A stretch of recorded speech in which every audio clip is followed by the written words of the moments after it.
The dual blades is a very underrated class in Wuchang Fallen Feathers, and actually I think it might just be the very best class in the entire game. After doing some experimentation with the dual blades, I came to find a build that is absolutely so overpowered that you pretty much don't have to do anything. It makes the game, it's easy mode, honestly. There's pretty much very few bosses in the game that are going to give you a hard time after you utilize this build, and it is going to turn this game into a hack and slash God of War fiesta where you could just spam R1 or whatever the button is to attack on your platform. You don't have to do a whole lot else. This build is incredibly powerful when built correctly and is going to lean more towards the mid to late game. In the early game, this will struggle a little bit, but once you reach the mid to late game, that's when this build is really going to take off. And I'm going to show you how you make this build as powerful as it can be. It's going to make use of things like the Temperance Bone Leech, which is going to allow you to just absorb the health of enemies. And it's also going to have a very nice discipline, which is pretty much going to negate all incoming damage, which means that you're going to be able to just unleash a flurry of attacks and you're going to be able to regenerate your stamina while you attack, because this weapon is going to allow you to regenerate stamina while attacks land. So you're pretty much never going to run out of juice. So long as you do have the discipline enabled and as long as you do have that leech skill enabled, you're pretty much going to just blast through everything that you come across. So let's talk about the build and how you can get set up like this. Let's start things off with the skill tree. So the skill tree is going to require you to level up two main sections. It's going to be the top right hand corner, which is going to be where you're going to find most of the dual blade relevant perks. None of the left hand side things are really must haves.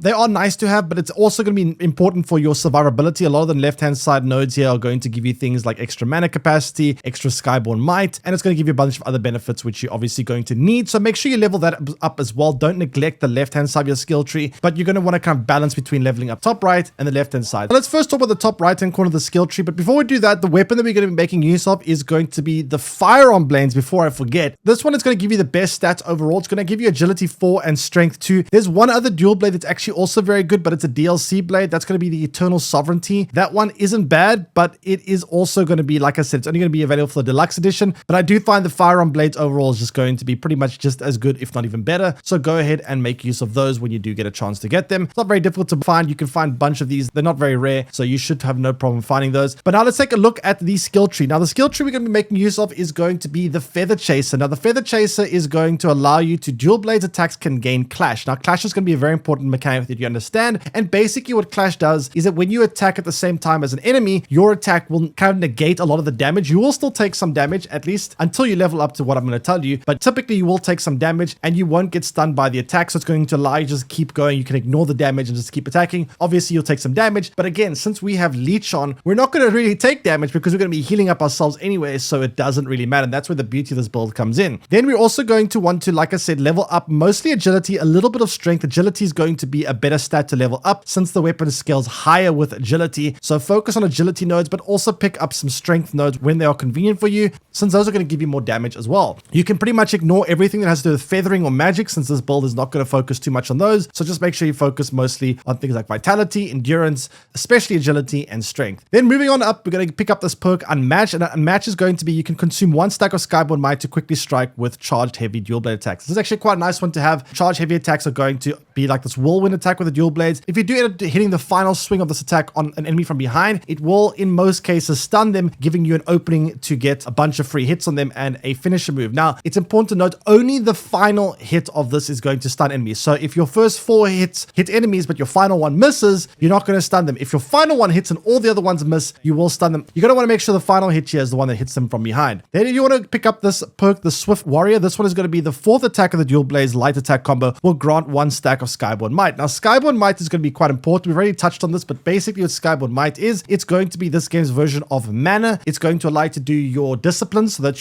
your weapon's abilities to greater effect, and it's going to allow you to cast some spells. So having more skyborn might is obviously going to be very valuable because it's going to basically power up your attacks to make them more valuable. So make sure you pick that one up as well. Then you're going to also want to make sure you pick up every Swift Blade perk you can when you can. This is going to be your weapon mastery. If you want to greatly increase the damage of your weapon, this is going to be the best way to do it. Now you can level these up a bit differently to how you level up your typical perks in this game. You're going to level this up through finding things like red feathers or brilliant red feathers, or there's various different tiers of red feathers. You'll find these by defeating mini bosses, by opening chests. You can sometimes just find find them lying on the floor in some locations. And whenever you collect enough of these, you'll be able to increase your weapon mastery. So whenever possible, you're going to want to upgrade these Swift Blade perks because they're going to make sure that you do enough damage to deal with enemies. Now, the Dual Blades isn't going to be a very high dealing damage weapon, but it's going to make up for that by the sheer ferociousness of the attack speed, which is going to suppress enemies and allow you to pretty much just always keep the damage going, which is going to make up for all the lack of actual damage per hit, so to speak. Then another very important way you're going to want to level the skill tree up is you're going to want to pick up the Blade Masters you can find on the right-hand side of the skill node. This is going to be the discipline. This is what's going to really make a difference to this build. This is going to allow you to, when you do successful clashes,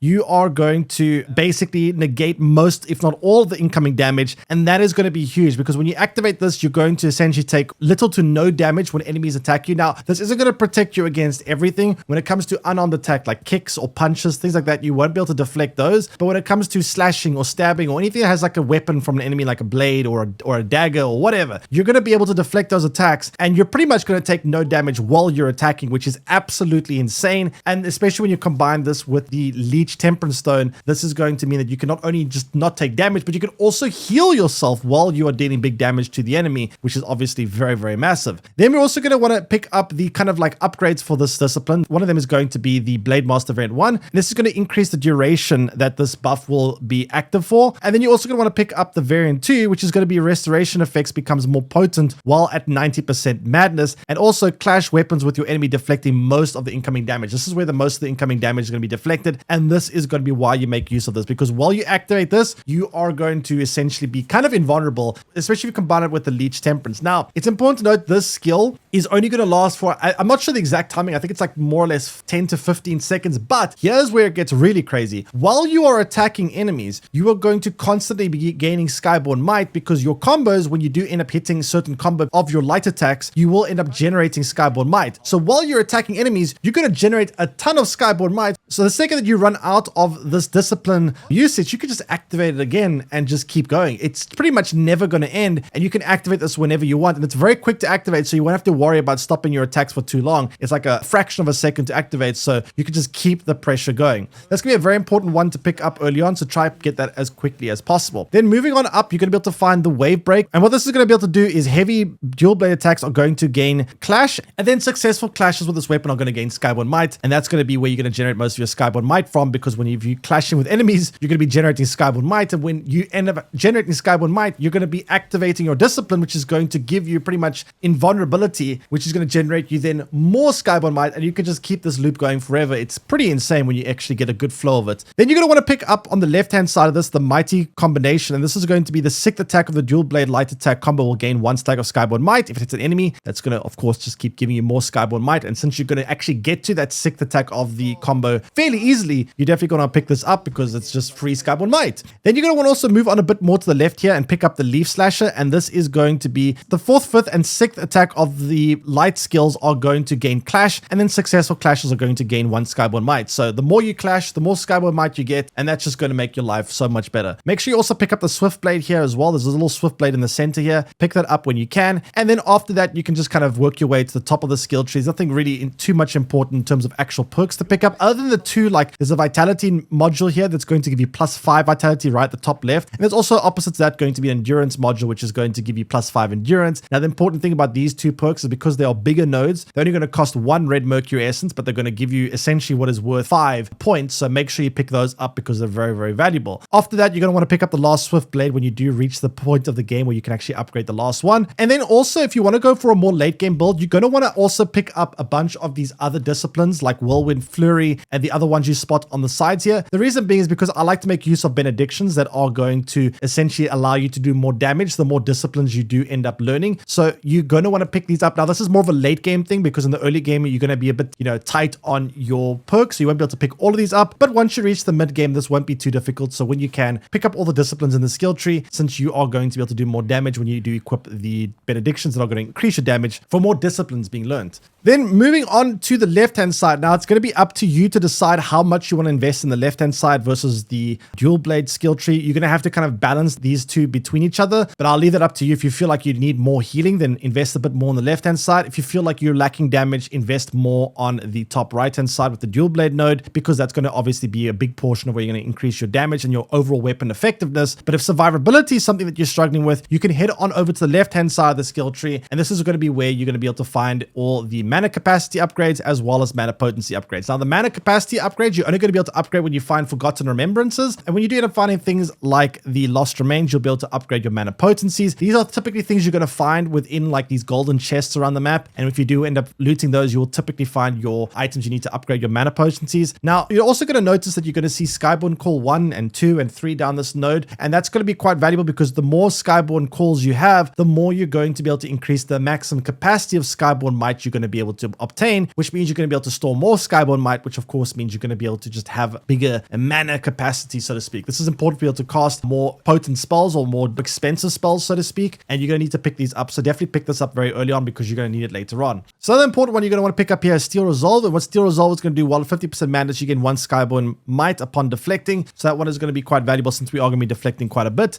And you're also going to want to continue to move up here all the way to Energetic, and the reason why you want to move all the way there is that you will recover a small amount of stamina upon gaining Skyborn Might, and since this weapon is going to be gaining a ton of Skyborn Might, you're going to essentially be able to keep generating stamina to keep your attacks going, which means if you keep your attacks going, you're going to be generating more Skyborn Might, and the more Skyborn Might you generate, which means you're going to get more stamina. So this whole weapon is basically just a reoccurring loop where each skill kind of empowers the next skill, and it's going to mean that you can just attack forever. You're never going to run out of stamina. You can just attack until an enemy does some weird attack that's going to make an explosion that might damage you. But other than that, you're pretty much going to just be able to keep going forever. This is the beauty of this weapon, and it's going to be very much enabled a lot by Energetic as well. So make sure you pick this one up when you can. You're going to want to head on down to Fear of the Skyborn. This is going to make some of the Echo spells cost 1 less Skyborn Might to cast, and this is obviously going to be quite nice because most of the best spells in the game are going to be Echo spells. Echo basically means it's spells that are dropped by defeating certain bosses. And then a very important one you're going to want to pick up here is going to be the Bow Needle. Now, the Bow Needle Leech is going to basically be the way you're going to be able to keep generating health so you can keep attacking, because you don't want to have to get out of combat, heal up, get back in. You want to really keep the pressure going with this weapon, and once you have this Bow Needle active, you are going to be able to just attack endlessly. So make sure that you pick this one up. I'll talk more about the Temperance in a bit, but for the time being, just when possible, pick this Bow Needle up as early as you can because it's very, very powerful.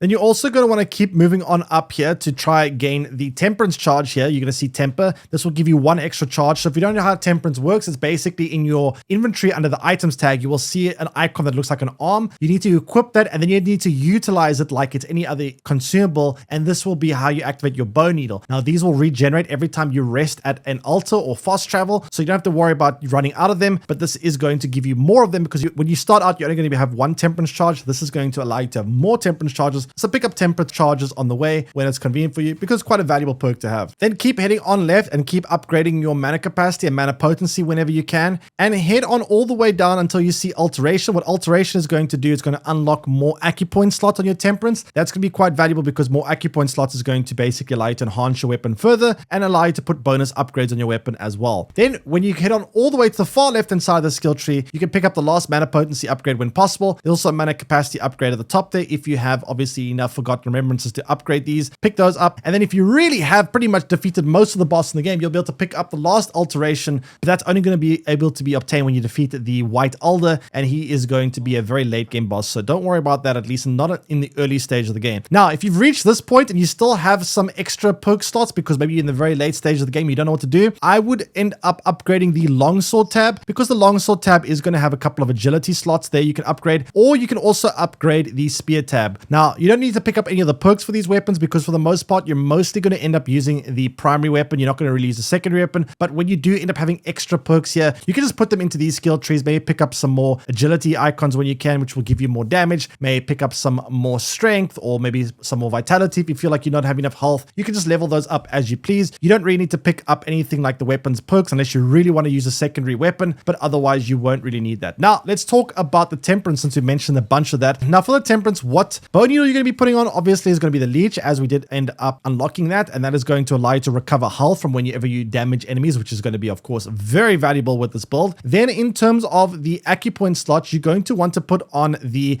Gleaming Stone Needle Agility, and this is going to moderately increase the agility control of the weapon, which is going to, of course, make you do more damage. You're also going to want to put on the Shadow Stone Needle Agility, and this is going to allow you to slightly increase the agility control of the weapon, so a bit more agility means a little bit more damage. Then in the last 2 slots, what you can put on is the Plume Stone Stone Needle. This is going to allow you to increase the attack power gain from tempering. And then the last one you can put on, which is quite valuable as well, is it's going to allow you to increase the duration of your tempering. So this is going to be the Everlight Stone Needle continuity. Once you have all of those, that is going to be the most that you can upgrade your Temperance for, and that is going to give you a little bit of extra damage. Now, speaking of extra damage, this is where we're going to take a look at the Benedictions. Now, if you're in the early stages of the game, if you don't have these Benedictions, or if you don't have enough disciplines unlocked, you can kind of put whatever Benedictions you want here. I would preferably go for the ones that are going to allow you to heal when you attack enemies from behind, because being able to get healing from this build is actually very, very nice. But otherwise, you're going to want to make use of the Way Trinity Discipline, and this is going to allow you to increase damage dealt if 3 disciplines are known. Then you're going to want to also upgrade and utilize the 6th Disciplinary Force, which is going to allow you to increase damage dealt if 6 disciplines are known. And then lastly, you're going to make use of the 9 Disciplinary Force, which is going to increase the damage dealt if you have 9 discipline skills known. That is going to give you a bit of an increase in damage, and considering how many attacks you're going to be doing with this weapon, having a little bit of increased damage is going to drastically increase the ability of this weapon to take down enemies faster, and that is obviously going to make your life a lot better. Then moving on now to the pendants, what I like to make use of is going to be the Twin Line Pendant. This is going to increase the power of discipline skills, and since we are relying very heavily on our discipline to basically deflect and prevent an incoming damage, that one is going to help enable it to be more powerful. We're also making use of the Eagle Pendant, which is going to increase the weapon's stab attack power, and since this weapon is going to stab a little bit, that is obviously going to be quite valuable there. Then last week, we're making use of the Twin Infant Pendant, which is going to increase the stamina recovery speed to make sure you obviously keep generating stamina, so the fights aren't going to take as long since you're going to be able to generate the stamina, so you're going to be able to get back to the action much quicker. Now, it's important to note when it comes to this build, your spells aren't going to be very much used. However, there is one spell that is going to be very valuable to this build. That is going to be the Echo of Bow Magus, because this is going to help ensure you just get a bit of extra protection, and this can be very valuable against certain bosses because you just want to keep attacking, and the longer that you have protection, the more you're going to be able to attack enemies without having to worry about healing, without having to worry about incoming damage. So one that is very nice to have is the Echo of Bow Magus. This one you're only going to be able to unlock at the very latest stage of the game, but once you do unlock it, it is going to make this build even more powerful. But you don't need this for this build. Again, you have a lot of fail safes, you've got a lot of ways to protect yourself. Otherwise, this is just going to give you another layer of protection to make sure that you don't have to worry about healing, you don't have to worry about getting damaged. You can just keep on attacking because that's all you want to focus on. You want to just keep popping these Echo Bow Magus. Now, the nice thing about this build as well is considering how much clashing you're going to do, considering how much damage you're going to do, you're going to constantly be generating Skyborn Might. So very often you're going to be able to cast this like Protect the Bubble, and when you start seeing it getting damaged and cracked, you'll probably at that point have unlocked another set of Skyborn Might, which will allow you to recast it. So you're going to be able to just cast these over each other over and over and over again, allowing you to pretty much never run out of this shield, which is going to mean that you can just attack enemies infinitely with every now and then stopping for a brief period of time just to cast it again. And this is going to give you just so much protection. You're never going to have to worry about taking damage. You're never going to have to worry about healing. You're just going to be able to focus on doing damage. When I play this build, I do notice one thing you need to be in mind is when you don't have Skyborn Might at the beginning of a battle, it's going to feel a little bit slow. You're going to need to kind of like build up your Skyborn Might. So you're going to have to kind of like dodge and you get a bit of attacks in. Once you end up activating your Bow Needle, once you end up activating your Discipline and you start attacking, that's when it's going to completely spiral out of control, because this is going to be a very tempo heavy class. Once the tempo gets going, you are going to be pretty much unstoppable. But in the very early stages, the first like 10 or so seconds of encounters, you're going to have to be a little bit careful because you still have to build up that Skyborn Might. But once you have enough Skyborn Might to start casting your spells, casting your disciplines, utilizing your Bow Needles, you're just going to be an unstoppable force. This build is absolutely insane. It's probably the strongest build I've played so far in the game, and I think that this build is going to make the game a whole lot easier. If you're struggling with the game and you want something a little bit easier, it's not going to be as skillful, might not be as rewarding depending on what you're going for in this game, but if you want something that's going to make the game easier, this is how you do it. I got through pretty much almost every boss in the game with this build, and it's incredibly powerful. Anyway, I hope you guys enjoyed the video. If you did, don't forget to like and subscribe, and let me know in the comments section below, what is your favorite weapon class? What are you currently using, and what would you like to see covered in my next guide? And I'll see you guys again next time. Take care, everyone, and bye-bye.